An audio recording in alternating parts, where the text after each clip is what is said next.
예수께서 나와 말씀하여 이르시되 하늘과 땅의 모든 권세를 내게 주셨으니 그러므로 너희는 가서 모든 민족을 제자로 삼아 아버지와 아들과 성령의 이름으로 세례를 베풀고 내가 너희에게 분부한 모든 것을 가르쳐 지키게 하라.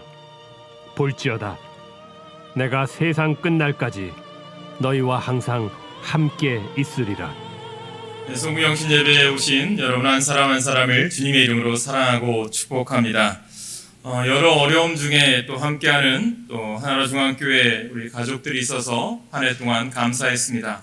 특별히 믿음 안에서 수고하셨습니다. 우리 이러한 마음으로 옆분들과 좀 인사할까요? 한 해 정말 수고 많으셨습니다. 인사 좀 합시다. 한 해 정말 수고 많으셨습니다. 수고 많으셨습니다. 주님의 이름으로 여러분들 사랑하고 축복합니다. 이렇게 우리가 송구영신 예배로 함께 모여서 예배할 수 있음이 얼마나 감사한지요. 우리가 작년에는 우리가 코로나로 인해서 온라인으로 아무도 없는 이 자리에서 예배를 인도하는 모습이 엊그제 같았는데 벌써 1년이 지나서 또 새로운 한 해를 준비함이 참 여러 가지 마음이 교차되고 있습니다. 저는 여러분 가운데 특별히 이 한 해의 마지막 날 새해를 준비하는 날에 하나님의 집에 나와서 예배드리는 여러분 성도님들의 삶이 새해 2022년도에는 성령의 은혜와 하나님의 축복이 넘치는 한 해가 되시길 간절히 소망합니다. 그리하여 또 여러분들이 하시는 일들마다 주님이 주시는 은혜가 넘쳐서 또 승리하고 또 하나님의 사랑 때문에 늘 기쁜 행복한 한 해가 2022년도 이민년 한 해가 되시길 간절히 소망합니다. 우리가 특별히 2022년도를 준비하면서 새해 표를 우리가 준비했습니다. 여기 보시면 아시다시피 이제 우리가 새해에는 주님의 헌신된 제자를 키우는 교회로 이제 세 번째 단계를 향해서 나아가려고 합니다. 우리가 계속해서 코로나로 인해서 스탑되어 있던 삶들, 많은 것들이 우리가 교제하지 못하고 멈춰있던 시간들은 우리가 이제는 뒤로 하고 새해에는 어떠한 조건과 환경 속에서도 더 앞으로 전진해 나가는 우리가 되고 또 이 믿음을 통해서 하나님이 하실 일들을 기대하며 시작하는 우리 모든 성도가 되시길 다시 한번 소망합니다. 그래서 우리가 예수님께서 사랑하는 제자들에게 말씀하셨죠. 오늘 본문입니다. 그러므로 너희는 가서 모든 민족을 제자로 삼아 아버지와 아들과 성령의 이름으로 세례를 주고 내가 너에게 분부한 모든 것을 가르쳐 지키게 하라. 볼지어다 내가 세상 끝날까지 너희와 항상 함께 있으리라. 이 말씀을 하셨습니다. 사랑하는 여러분, 부활하신 예수님께서 이제 사랑하는 제자들에게 오셔서 제자들에게 이제 사명을 주셨고 사도로 부름을 다시 회복시켰습니다. 그리고는 그들에게 가서 모든 민족에게 가서 제자를 삼고 다시 말해서 모든 민족에 가서 구원의 사명을 주신 거죠. 그리고는 예수님이 분부한 모든 것을 이제는 너희들이 배운 대로 너희들이 예비하며 하나님 앞에 훈련받은 대로 가르쳐 지키게 하라. 양육의 사명을 주셨습니다. 저는 예수의 말씀을 따라 여러분들도 영혼을 살리고 구원받는 영혼을 키워서 다시 한번 하나님 나라의 일꾼으로 세우는 일에 우리 교회가 2020년도에는 하나 되는 역사가 있길 간절히 축원합니다. 그렇게 되기 위해서는요, 새해 우리가 세 가지 정도가 필요해요. 첫 번째는요, 우리 교회 여러분들이 사람을 살리는 성도가 되시길 소망합니다. 여러분, 사람을 살린다는 의미에는요, 여러 가지 의미가 내포되어져 있습니다. 병들어 죽어가는 사람을 낫게 하면 살리는 것이고요. 살 의욕을 잃고 또 죽어가는 사람에게 소망을 안겨주고 의욕에 불을 붙여주면 역시 한 사람을 살린 것입니다. 물에 빠진 사람, 불구덩이에 갇힌 사람을 구조하는 것도 사람을 살리는 거죠. 그런데 중요한 것이 있다면 저는 이렇게 육적인 생명을 살리는 많은 의인들이 있다면 저는 우리 믿음의 사람들은 이 외에도 중요한 것이 무엇이냐면 최고의 중요한 살리는 것은 저는 영혼을 살리는 것이라고 믿습니다. 에베소 2장 1절에 보면 바울은 에베소 교인들 향해서 이렇게 얘기합니다. 그는 허물과 죄로 죽었던 너희를 살리셨도다 라고 말씀합니다.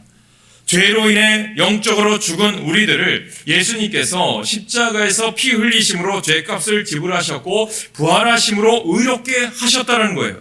그런 예수님의 은혜를 믿음으로 받아들이는 사람은 영적으로 살아날 수 있다는 거죠. 그러니까 우리가 어떻게 해야 되느냐? 세상에 예수를 알지 못하는 영혼들, 믿어도 제대로 믿지 않은 영혼들에게 예수의 복음을 전하는 사명을 우리에게 주셨다라는 거예요. 그 사명을 감당하기 위해서 우리들이 해야 될 일은 훈련받고 하나님의 뜻을 날마다 되새기는 일에 앞장서는 여러분 되시길 간절히 소망합니다. 그래서 그런 예수님의 은혜를 믿음으로 받아들이는 사람은요, 영적으로 살아난다는 거죠. 하나님은 우리가 새 생명을 받아 누리게 되는 것을 원하십니다. 그렇다면 하나님께서 왜 우리를 부르셨을까요? 우리를 왜 하나로 중앙교회 한 교회에서 여러분들 믿음의 사람으로 부르셨을까요? 바로 교회는요, 사람을 살리기 위해서 예수님이 설계하시고 친히 세우신 예수님의 작품입니다. 그리고 그 사명을 위해서 여러분들을 우리 교회로 보내주신 줄 믿으시길 소망합니다. 예수님께서요, 가이사랴 빌립보에서 베드로에게 이렇게 묻습니다. 제자들에게 묻습니다. 너희들은 나를 누구라 하느냐? 선지자요, 또한 세례 요한이 다시 살아났습니다. 그런 사람으로 얘기합니다. 그러나 정작 너희들은 누구냐? 너희들은 나를 무엇이라 생각하느냐? 라고 했을 때 베드로가 이렇게 얘기하죠. 주는 그리스도시요 살아계신 하나님 아버지의 아들이십니다. 라고 하는 아름다운 신앙 고백을 하죠. 그 고백 위에 예수님께서 내가 이 반석 위에 내 교회를 세우리니 음부의 권세가 이기지 못하리라. 그러니까 예수 그리스도를 나의 구주로 영접한 자에게 주님이 교회를 세우는 사명을 주셨다는 거죠. 여러분들이 예수를 믿는다, 주님의 자녀가 되었다면 이제는 여러분들이 교회를 세우는 일이 뭐죠? 죽어가는 영혼들, 예수를 알지 못하는 영혼들을 향해서 복음을 전하는 거예요. 그래서 어떤 교회는 정말 어떻게 보면 이런 말을 하죠. 지옥불을 바라보며 죽어가는 영혼들을 구원합시다, 전도합시다라고 외치는 교회도 있습니다. 저는 여러분들이 하나님의 사명을 감당하는 일에 앞장서시길 간절히 소망합니다. 여러분, 사람을 죽이고 멸망시키려는 사단의 간교한 출책에 맞서 사람을 살리고 영생을 얻게 하려는 예수님의 지혜가 곧 무엇이냐? 교회라는 거예요. 세상을 얼마나 혼탁합니까? 우리가 한 해를 살아왔어요. 코로나 때문에 또 세계의 많은 뉴스거리를 들어보면 여지없이 코로나 확산되어져 가고 악한 소식, 나쁜 소식들, 정말 분열되는 소식들이 얼마나 많이 있습니까? 또 어디서는 전쟁의 소문이 들려옵니다. 이런 것이 세상이라는 거죠. 그런데 이 세상에 희망을 주기 위해서, 세상을 다시 회복시키기 위해서, 저 악해져 가고 힘들어가는 세상을 향해서 주님은 무엇을 원하셔서 우리를 부르셨느냐? 그들에게 희망을 주고 주님의 자녀를 삼아서 하나님 나라를 이루기 위해서 주님의 공동체를 세우신 줄 믿으시기를 소망합니다. 그게 교회인 거예요. 하나로 중앙교회인 거예요. 그를 위해서 여러분들이 부르신 거예요. 우연히 부르신 게 아니라 하나님의 뜻과 계획 가운데 하나님께서 이곳에 나오게 하신 줄 믿으시기를 간절히 소망합니다. 그래서요, 교회는 우리들이 깨달으셔야 돼요. 그래서 영적 훈련을 받으셔야 돼요. 제가 어제 이제 오스왈드 챔버스의 주님은 나의 최고봉을 1년 동안 360을 하면서 오늘 12월 31일 마지막까지 이제 묵상을 했는데, 어제 묵상에 이런 글이 있어요. 뭐냐면 영적 훈련을 받아야 된다고 얘기해요. 최상의 하나님께 나의 최고를 드리기 위해서 우리가 필요한 것이 영적 훈련이래요. 그렇다면 영적 훈련은 누구에게 필요한가? 새로운 사람들에게 필요한 것이 아니라 바로 거듭난 사람이 거룩하게 살기 위해 필요한 것입니다 라고 말씀하는 거예요. 저는 여러분들이 내가 예수 믿어서 교회에 나왔다, 이것으로 만족하는 것이 아니라 하나님의 거룩한 백성, 거듭난 인생 살기 위해서는 하나님의 말씀의 훈련의 장에 나오시길 간절히 소망합니다. 하나님의 훈련을 받아서 하나님의 사역의 현장에 여러분들이 2020년대는 뛰어들기를 간절히 소망합니다. 교회는요, 영적인 가정이라고 말합니다. 교회를 통해서 복음을 선포되고 듣는 사람마다 구원받아 영생을 얻게 됩니다. 복음을 듣고 예수를 믿어 구원받은 사람들을 교회는 받아들여 악한 것으로부터 보호해 줍니다. 그렇게 믿음의 뿌리가 잘 내리도록 보살피고 구원의 확신을 갖게 될 때 우리는 세례를 베풀죠. 서로 사랑하여 부부가 되는 사람이 결혼식을 통해 공식적으로 부부가 되었음을 선포했던 것처럼 우리가 세례를 구원받은 사람들에게 베풀어서 이제는 너희는 하나님의 자녀가 되었습니다, 그리스도의 신부가 되었습니다 라고 하는 것을 여러 사람들에게 선포하는 것이 세례라는 거예요. 그래서 오늘 본문 말씀에 뭐라고 얘기합니까? 가서 너희는 세례를 베풀라는 거예요. 그냥 세례를 베풀라는 의식만이 아니라 너는 구원된 백성, 이제는 물을 통해서 생명이다, 새 생명 얻었다, 과거의 모든 죄악은 물로 깨끗이 씻김받고 하나님의 자녀가 되었다, 자녀받은 자의 삶을 삽시다라고 하는 것이 세례입니다. 저는 여러분들이 세례자의 사명을 사시길 간절히 소망합니다. 두 번째는 우리가 주님의 귀한 하나님의 말씀의 훈련의 장에서 하나님의 뜻을 이루기 위해서는요, 사람을 키우는 교회가 되길 간절히 소망합니다. 영적인 훈련이 있으면 우리는 어떻게 해야 돼요? 이제는 사람을 키우셔야 되는 거예요. 독일의 신학자, 유명한 신학자죠, 헬무트 틸리케가요, 나치 치하에서 어느 날 낮 시간에 교회에서 이제 몇 명을 데리고 신앙훈련을 시키고 있는 거예요. 그런데 보니까 성경 공부하고 있는데 밖에서 군화 소리가 들리는 거예요. 어떤 군화냐? 이 나치의 군대가 이제 전쟁에 나가기 위해서 줄을 맞춰서 뚜벅뚜벅 열심히 걷기 시작하는 거예요. 그때 이 틀리케가요, 그들을 보니까 막 발을 맞춰서 걸으니까 집이 흔들릴 정도였어요. 그것을 보면서 이 틀리케 목사의 마음 한구석에 깊은 회의의 검은 그림자가 다가왔대요. 야, 저 히틀러의 군대는 저 젊은이들을 마음대로 조종해서 막강한 군대 힘으로 세계를 정복해 나가고 있는데, 야, 나는 도대체 뭐지? 나는 히틀러가 쓸모없어서 버린 장애인이고 나이 많은 몇 사람을 앉혀놓고 지금 내가 무엇을 하고 있는 거지? 이런 생각이 들었대요. 바로 그때 근데 틀리케 목사의 뇌리를 스치고 지나간 하나님의 말씀이 떠오르기 시작했대요. 뭐냐면 오늘 본문 말씀이에요. 하늘과 땅의 모든 권세를 내게 주셨으니 너희는 가서 모든 사람을 제자로 삼으라. 보라, 내가 세상 끝날까지 너희와 함께 있으리라. 이 말씀이 갑자기 떠오르기 시작했대요. 저는 여러분들이 새해에는요, 이 말씀들이 떠오르시길 간절히 소망합니다. 들어오시면서 말씀 카드 뽑으셨는데 여러분들이 그 말씀이 하나님이 주신 말씀인 줄 믿고 올 한 해 꼭 붙들고 사시면 분명히 하나님 그 말씀 안에서 뜻하신 대로 이루게 하시고 응답하실 줄 믿습니다. 못 받으신 분들은 나가면서 또 받으셔도 돼요. 가족 숫자로 받아가셔도 좋아요. 저는 여러분들이 이 말씀을 가까이 하셔야 돼요. 이렇게 틀리케 목사가 어둠의 그림자가 시험될 때 하나님의 말씀이 떠오르는 것은요, 정말 지혜로운 거예요. 그때 그가 이 말씀을 통해서 무엇을 깨달았냐면, 그렇다, 하늘과 땅의 권세를 쥐고 있는 자는 히틀러가 아니라 하나님 아버지야. 나는 그 주님의 제자야. 틀리케는요, 다시 보잘것없는 사람들이 있는 자리로 돌아와서 확신을 가지고 주님께서 분부하신 대로 그들이 배우고 순종할 수 있도록 가르치는 일을 열심히 다했다고 합니다. 그때 독일을 변화시키는, 전쟁 이후에 독일에 다시 부흥을 일으키는 역사를 이 틀리케 목사가 이루었다고 합니다. 저는 내가 하는 일들이 몇 명이 안 될 수도 있어요. 우리 속해 또 우리가 가르치는 학생들이 몇 명 안 될 수 있어요. 그러나 그것이 내 맡겨진 일에 최선을 다할 때 그를 통해서, 한 사람을 통해서 역사를 이루어가고 세상은 변하게 되는 줄 믿으시길 간절히 소망합니다. 그래서요, 그럼 사람을 키우다 보면 이처럼 무의미하게 느껴져 포기하고 싶을 때가 많아요. 무기력한 것처럼 여겨져 실망이 될 때가 너무 많아요. 그러나 우리는 확신을 가지고 끝까지 비전에 사로잡혀 사람을 키우는 일에 계속해야 됩니다. 교사들은 주님이 맡겨주신 어린 영혼들을 가르치며 하늘과 땅의 권세를 가지신 예수님께 받은 사명을 감당하고 있음을 늘 기억하셔야 돼요. 한 명이 있을지라도 그 아이에게 올바른 복음을 전하기 위해서 최선을 다하셔야 됩니다. 속장님들도 예수님이 맡겨주신 세상에서 가장 중요한 사명을 감당하고 사람을 키우고 있다는 자부심을 가지고 사역을 감당하시길 소망합니다. 하나님이 내게 이끌지 아니하시면 아무도 내게 올 수 없느니라. 하나님이 여러분들 속장을 만나게 하셨고 여러분들 속도원으로 묶어주신 줄 믿으시길 간절히 소망합니다. 주님의 자녀들을 여러분들의 교사 선생님으로서 여러분들 만나게 하신 줄 믿으시길 소망합니다. 여러분, 어떤 사람이요, 병이 들어서 용한 의원에게 진단을 받았대요. 그랬더니 3년 된 약뿌리를 구해서 먹으면 너 살아날 수 있다라는 소식을 들었대요.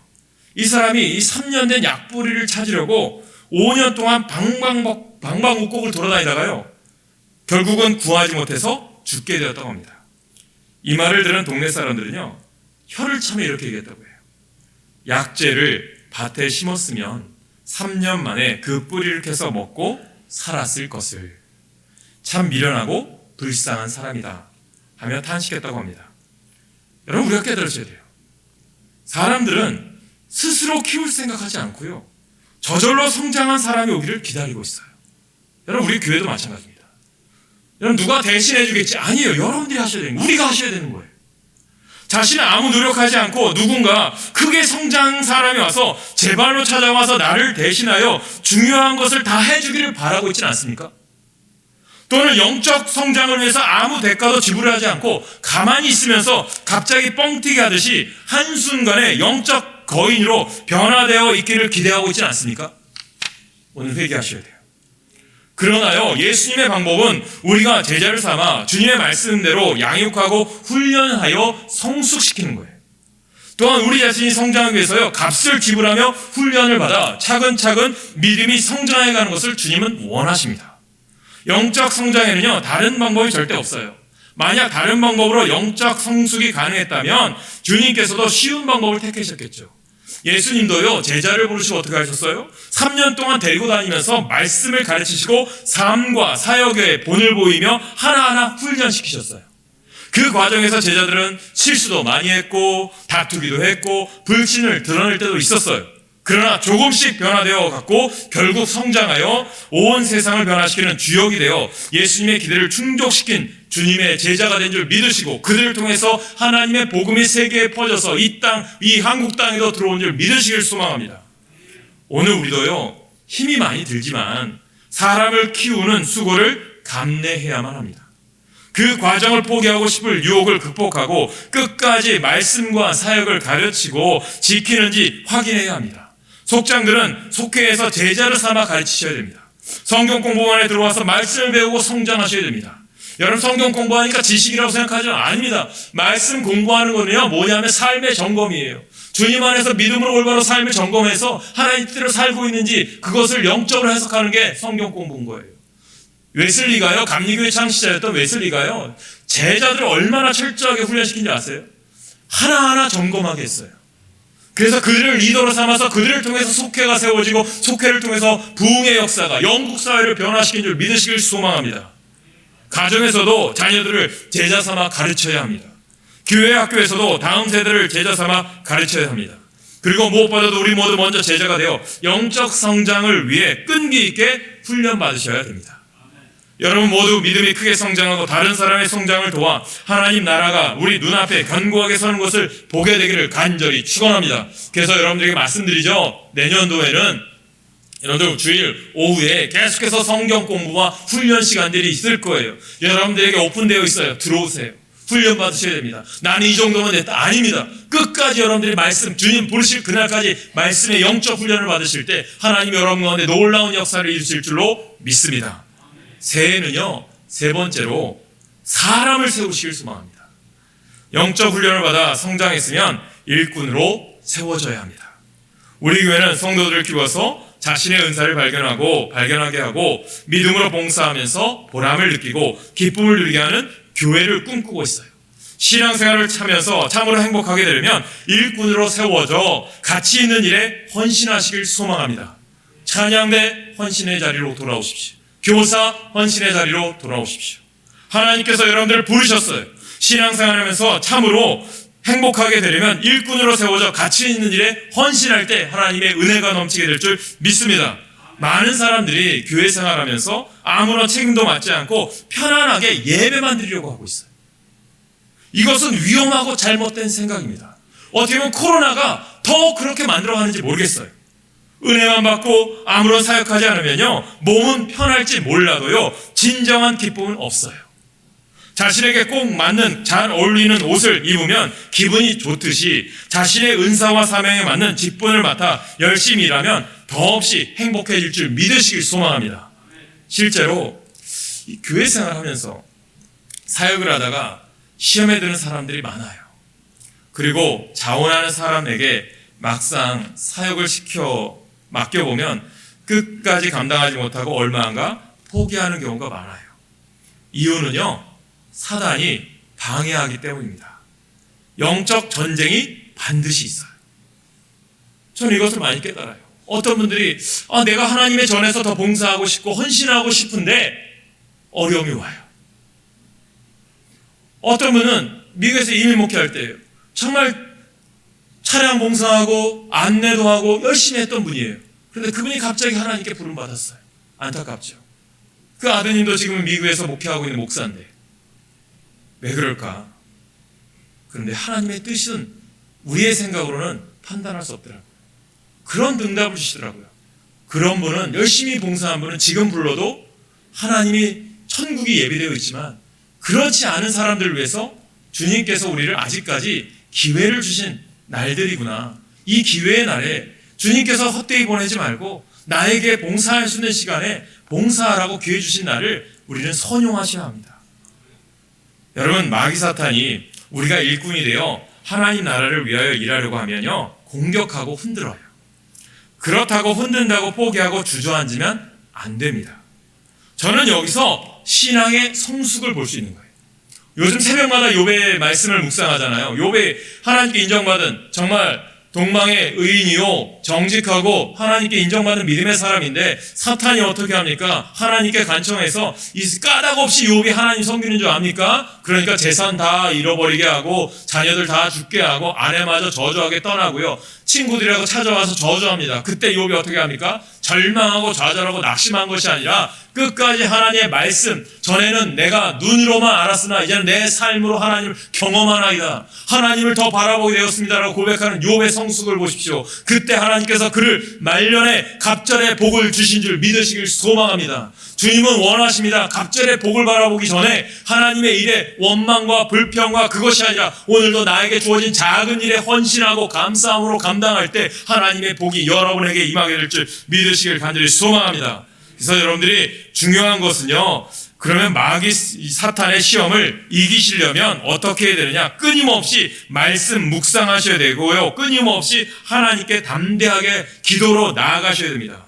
그리고 시험이 와도 당하지 말고 기도하며 싸워 이기십시오. 믿음으로 담대하게 맞닥뜨리면 무슨 문제를 만나도 지치지 않고 오히려 그 문제를 통하여 더 강하여지고 주님의 뜻을 깨닫게 될 줄로 믿습니다. 그리고 성령 충만을 받으면요, 위로부터 부어지는 새 힘을 쏟아나고 영혼을 깊이 사랑하는 마음이 샘솟게 되어 지치지 않게 잘 달려갈 수 있습니다. 그래서 여러분, 내년에는 더 많은 사람들이 하나님의 동역자로 세워지길 소망합니다. 새해에는 더 많은 교회학교 교사로 사람들이 세워지길 소망합니다. 새해에는 더 많은 분들이 찬양대로 세워지길 소망합니다. 그래서 여러분들에게 내년에는요, 사순절 특별 새벽기도회는요, 새들백교회 리고레 목사님이 했던 목적이 있기는 40일 특세를 하려고 합니다. 저는 이 새들백교회 세미나를 들으면서 너무나 은혜되었어요. 한 사람 한 사람을 사역자로 세워가면서 이 땅에 하나님이 보내주신 것은 결코 우연이 아니라 하나님의 뜻과 계획 가운데 우리를 보내셨는데 그 감당하기 위해서 주님의 사역을 감당해야 됩니다라고 하는 것이 이 40일 동안 깨닫게 하는 거예요. 여러분들에게 동참을 원합니다. 지금부터 내년 사순절에는 내가 하나님 앞에 작정하여 40일 완성하겠다 기도하십시오. 우리 교회의 모든 교인들이 영적 성장을 이루고 은사와 사명을 발견하고 고귀한 사역에 자원하시기를 간절히 소망합니다. 그리고 사명과 은사를 맡은 사역을 찾아 모든 성도들이 헌신하고 좋은 열매 맺게 되기를 간절히 축원합니다.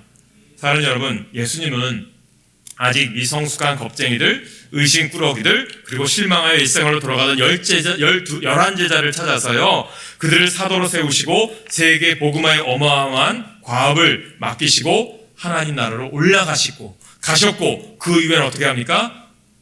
교회를 세우게 하셔서 우리에게 그 사명을 주신 줄 믿으시길 바랍니다. 사랑하는 여러분, 셀 수 없이 많은 제자가 일어나고 셀 수 없이 많은 교회가 세워지고 전 세계로 복음이 확산되었습니다. 예수님은 오늘도 아직 부족하고 미성숙한 우리들이지만 우리를 세워서 하나님 나라를 확장시키기를 원하십니다. 예수님은 우리를 제자로 삼아 사람을 살리려고 하십니다. 우리를 제자로 삼아 구원받은 사람들 영적으로 크게 성장시키려고 하십니다. 그리고 우리를 일꾼으로 세워 세상을 아름답게 변화시키고자 합니다. 여러분, 사람을 살립시다. 사람을 키웁시다. 사람을 세웁시다. 이러한 사명 감당하는 2022년도가 되시길 간절히 소망합니다. 우리가 새해를 준비하며 찬양할까요?